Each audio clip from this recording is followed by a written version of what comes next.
खुलुमबाय बयनिसिमबो लोगोसे नोंथांमोनखौ आंनि इउट्यूब चेनेलाव बयखौबो बरायनाय जाबाय। आङो दिनै नोंथांमोननि गेजेराव मोनसे गोदान भिडिअ लानानै फैबावबाय। बे भिडिअनि गेजेरजों आङो नोंथांमोननो माखासे गेदेरथार खौरांफोरखौ होनो लादों। फारियै नायलांदो। सेथियाव दङ। मैया थांनाय 7 खालार रबिबारखालि हादरनि गाहाय मन्त्रि नरेन्द्र मदिया आसामनि ढेकियाजुलियाव बिजेपि दोलोनि बानजायनायाव मोनसे गेदेर सुबुं गौमा हाबाफारियाव गाहाय आलासि महरै बाहागो लाफैदों। बे हाबाफारियाव गाहाय मन्त्रि नरेन्द्र मदिया आसाम माला आसनिजों लोगोसे गंनै मेडिकेल कलेज लुफुंनायनि थाखाय बिश्वनाथ आरो चराइदेवआव बेखेवनानै होयो।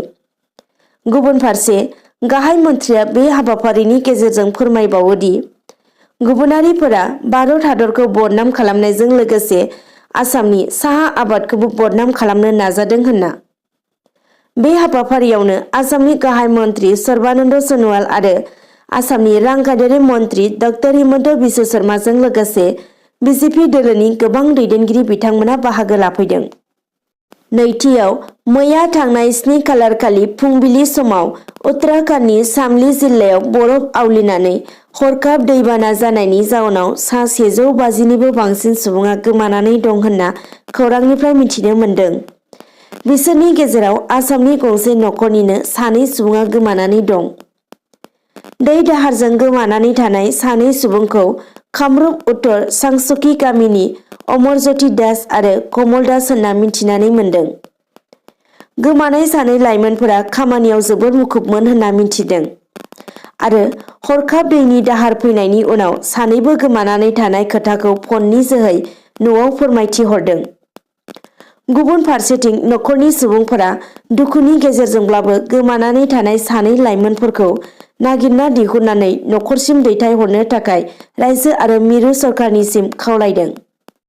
थामथियाव फेब्रुवारि दाननि 5 आरो 6 खालार खालि साननैनि मेहेरगोनां हाबाफारिजों गवालपारा जिल्लानि सिङाव थानाय कुशवाहा गोजौ फरायसालिनि गेलेग्रा फोथाराव गवालपारा जिल्ला बर' थुनलाइ आफादनि खुंगा 44थि आरो गवालपारा जिल्ला दुलाराय बर' फरायसा आफादनि खुंगा 32थि बोसोरारि जथुम्माया जोबनानै थांबाय। बे हाबाफारियावनो गाहाय आलासि महरै बर' थुनलाइ आफादनि आफादगिरि धरेन बर'आ बाहागो लादों। बे हाबाफारियावनो बिटिआरनि हाग्रा बिफाननि मावफुं सोद्रोमा रनजित बसुमतारिया बाहागो लानानै खौरांगिरिनि सिगाङाव बुङो दि थांनाय 17 बोसोर बिटिसिनि जारिमिनाव मोनफ्रोम बिटिसि बिसायख'थिनि समाव गावजों गाव दावराव दावसि खालामबोदों। नाथाय बेफोर गेना खान्थिखौ नागारनानै गोजोन खौसेथिनि थाखाय इउपिपिएल दोलोआ खामानि मावदों आरो इयुनाव बयनिबो जौगानायनि थाखाय खामानि मावलांगोन होनना बुंथियो। ब्रैथियाव बिटिआरआव इउपिपिएल सरकार दाफुंनायनि उनावनो बिटिआरनि मावफुं सोद्रोमा राकेश ब्रह्म बिथाङा ओनसोलाव 500 किल'मिटारनिबो बारा लामा बानायनो गोख्रों थांखि लादों।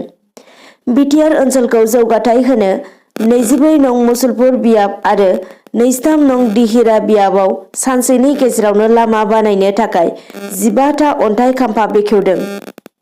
बेजों लोगोसेनो जायफोर सुबुंफोरा जाख्ल'नाय आरो गेना खान्थिजों लोब्बा दंमोन बैसोरखौ जेलाव हरनो थाखाय नायबिजिरनाय खामानिया सोलिगासिनो होनना बिटिआरनि मावफुं सोद्रोमा राकेश ब्रह्म बिथाङा खौरांगिरिनि सिगाङाव बुंथियो।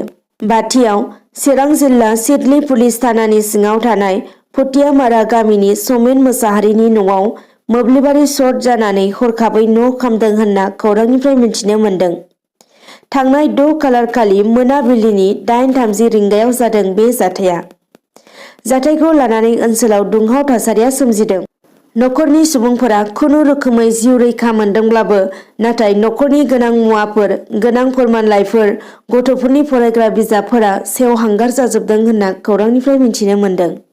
दथियाव आयेन बेरेखायै आफिं आबाद मावनायखौ बरपेटा जिल्लानि एडिशनेल एसपि मदन चन्द्र कलितानि दैदेननायाव गोख्रों नायबिजिरनायनि उनाव सानसेनि गेजेरावनो 2.5 बिगा हायाव आयेन बेरेखायै आफिं आबाद मावनायखौ सिलिंखार खालामदों। बरपेटा पुलिसआ बे आयेन बेरेखा आफिं आबादखौ ट्रेक्टरजों एवखुनानै सिलिंखार खालामदों। सिलिंखार खालामजानाय आफिं आबादनि बाजारनि बेसेना खमैबो 2.5 कौटि जागौमोन होनना फोरमायदों। स्निथियाव मैया थांनाय 7 खालार रबिबार खालि बेलासिनि 5 रिंगायाव जानाय आइएसएल जोलुर बादायलायनायाव जेमशेदपुर एफसीआ 1 गल सोनो हादों आरो बेनि हेंथायै गेलेनाय इस्ट बेंगल एफसीआ 2 गल सोनो हानानै जेमशेदपुर एफसीखौ फेजेननो हादों आरो मोनाबिलिनि 7:30 रिंगायाव जानाय आईएसएल जोलुर बादायलायनायाव हायद्राबाद एफसीआ गलसेबो सोनो हायाखै आरो बेनि हेंथायै गेलेनाय नर्थ इस्ट इउनाइटेड एफसीआबो गलसेबो सोनो हायाखै आरो मैयानि मोनाबिलिनि 7:30 जानाय आईएसएल जोलुर बादायलायनायाव हायद्राबाद टीमनि जानानै जोंनि बर'नि आगोमा फिसा हलिचरन नार्जारियाबो बाहागो लादोंमोन आरो दिनै जानो गोनां आईएसएल जोलुर बादायलायनाया मुम्बाइ सिटी एफसीनि हेंथायै गवा एफसीजों गेलेनायखौ नुनो मोनगोन।